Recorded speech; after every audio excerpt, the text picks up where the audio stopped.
اسمي غيث مروان، عمري 24، سوري عايش في الامارات، وهذا حيكون اول فلوج لي. درع 100,000 غيث مروان، ثانك يو سو ماتش. اللي عم يخليني اكمل بهالاشياء واستمر حتى لو انا كنت بمود زباله. تتوقعوا انه صير من اول يوتيوبرز في العالم العربي؟ غيث مروان اهلا فيك. انا نمشي يطلعوا يحكوا القنوات عني يقولوا غيث مروان اليوتيوبر شهير حقق حلمه. ان شاء الله ان شاء الله.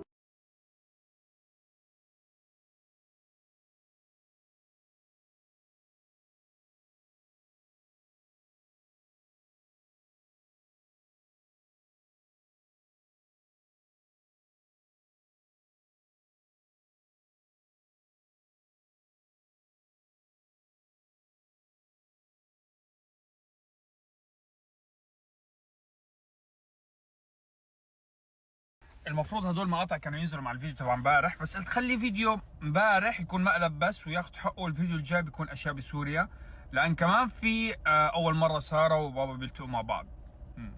لسه ما حددنا تاريخ معين، بس ان شاء الله حيكون يعني قبل شهر 7. خلينا نقول بعد 5 شهور ان شاء الله.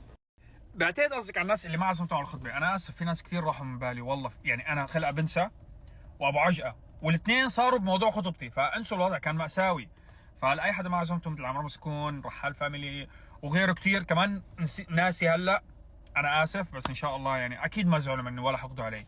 اما اللي حقد علي فهو ما يعني ما اعتبرته انه صراحه جاي خطبه، جاي ايفنت هو مبدئيا.